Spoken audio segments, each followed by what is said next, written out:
Rufus and Chaka Khan, Ain't Nobody. That's what we're getting into today, guys. Thank you for joining us for another video. I'm Phil, that's Sam. And we are Bars and Barbells. And we are about to check out Chaka Khan for the first time and Rufus for the first time. So Rufus sounds like they're a group, a funk group, and Chaka Khan sounds like she's a pretty renowned vocalist, but this is what we do on the channel, right, Sam? We check out stuff we've never been introduced to before. Yeah, it's been a wild ride. We're at almost 2,000 videos at this point, and we have learned a lot. But this one was really popular. It went to #1 on the R&B charts in the US, and it also won a Grammy for the best R&B performance by a duo or group. Yeah.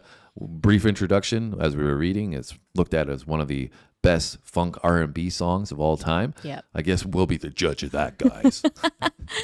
And we've been, obviously going back into the decades, and this one seems like it was a big one from the 80s. 83, so, this one came out. Yeah, 1983. So I don't really know if Chaka Khan has, a huge catalog solo, but I think she does.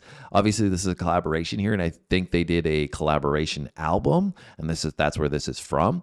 But it was a live album as well. So anyways, you guys can give us more details. You're so fantastic with that down below in the comment section. And if there's anything from, I think, like I said, Chaka Khan has a pretty large catalog. So if there's anything specifically we need to check out next, you do that. Drop it down low. Comment section. Give us the insights. And Sam, do you want to add anything else, or are you ready? Well, just if you see a comment that somebody's already said what you want to see, make sure you like that, because we usually go with the top liked comments. So we can make sure we can do what you guys want to see the most. All right. Sam's told you, she's giving you the guidance. Don't mess this up, guys. All right, let's go.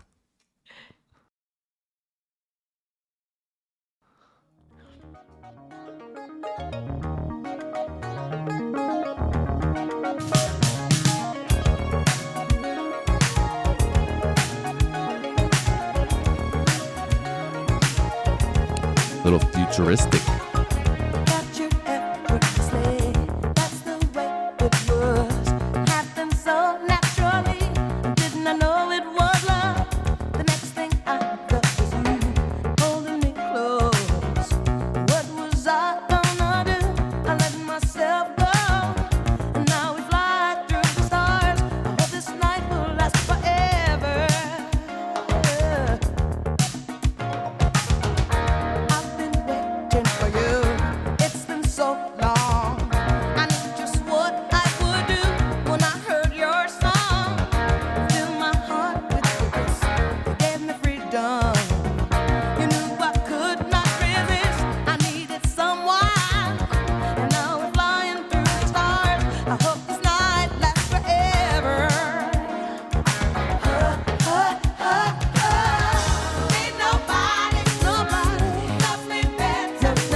Jeez, we're already 2 minutes in, Sam, and you're apparently enjoying it because you don't want to stop the groove. That's the thing that I really find about when we get into the few kind of funk songs that we've done on the channel is like it's just such a good groove that I just like want to jam out. Yeah, I would concur with that. That's definitely happening on this one. Yeah. And it's interesting because it's got this like synth usage that seems pretty futuristic sounding, Like if you think about the transition from the 70s to the 80s and, where the trend was going to, it sounds kind of innovative for the time, that futuristic sound. Although we've done stuff like David Bowie, and he was doing that in like the 70s, I would say. So yeah. I think maybe just like the combination of the 70s, kind of this disco vibe with that funk essence and R&B essence sounds like it's coming together. But then you also have this rock sound. I was gonna say, I feel like the electric guitars in there like bring this like kind of in the background, this rock sound, but the synth usage gives it more of this kind of pop, like futuristic sound, but then her vocal brings in this like kind of soulful, powerful element. Yeah, I was just thinking the same thing. You got that groove, right? Maybe that disco funk groove, and then you've got that soulful vocal coming in with this electric rock style. Yeah, it's a really cool fusion. Cool combination and fusion, like you said. And she's obviously got a great vocal. It's Yeah, I very love it. smooth. You know, not any other vocals on this, so I'm assuming the instrumental section is what we're getting from Rufus, but maybe we'll get another vocal coming in the back half. But so far, that's what I'm envisioning is going on here with the collaboration side of things. Yeah, I really love how her vocal like draws you in as well. I feel like she does a really good job at drawing you in and then bringing more energy and explosion like at the right point. Yeah. All right, let's keep it going. We'll touch on the lyrics at the end.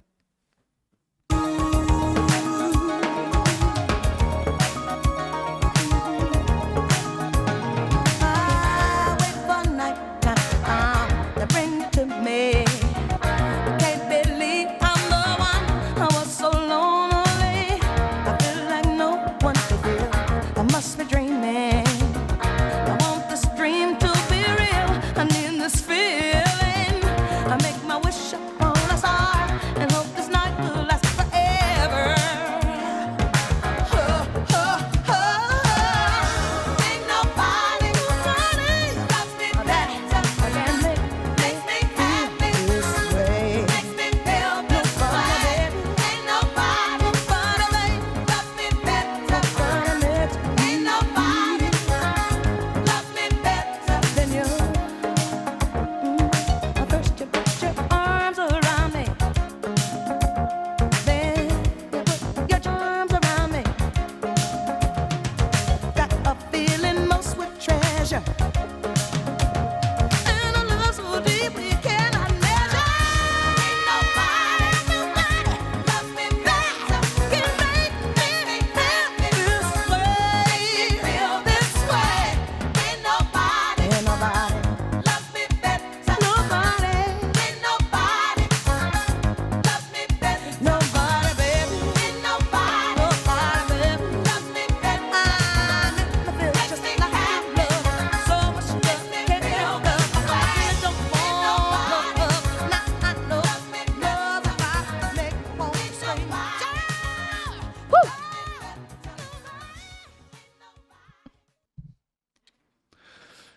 All right, that was Chaka Khan and Rufus, Ain't Nobody, and clearly professing her love that she's so appreciative of.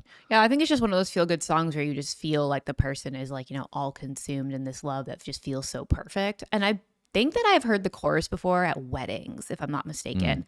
When they just like bring in the chorus of a song and then it's just like the most kind of recognizable part and then into the next song. Like I think I've heard that at weddings before. Would make sense to be played at a wedding, Yeah. right? It's pretty fitting for that type of event. Yeah. And ain't nobody, right? Spending the rest of your life with somebody.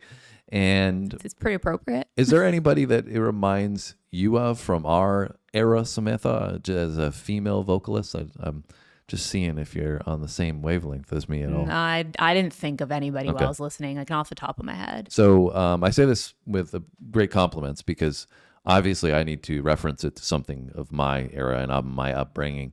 And Mary J. Blige is what I was getting from her performance. And I think Mary J. Blige is fantastic. see So that. just very like smooth but powerful at the same time, like really able to keep it in a range that is consistent, but also add some great peaks and valleys. And I think, like I said, that's what I was just kind of comparing it to my era, my upbringing. And I've really liked Mary J. Blige growing up. So I thought she was fantastic, really captivating and very much enjoyable. So I would like to check out more. I really liked like kind of the cadence of her delivery too. Like I feel like there were certain areas where it was kind of punchy and there were certain areas where it was more smooth, like you said. And I feel like that brought a lot of impact to the song. Yeah, it was great. It was a great love song, right? And I can see why this did so well in the R&B charts. It probably for the genre was different. It kind of, like we talked about, had a little fusion to it, but stayed in that lane enough and allowed it to do so well on those charts and got the accolades. So now we need to know what other accolades that they've gotten. And you can drop a comment, like I said. Make sure you hit the like button if you enjoyed this video. We always appreciate your support, guys. You guys are so amazing. You have allowed us to keep going on this journey towards 2,000 videos. Yes. And which is insane. And we want to keep going. So make sure you subscribe. Have a great day. We'll see you in the next video. Thanks for watching.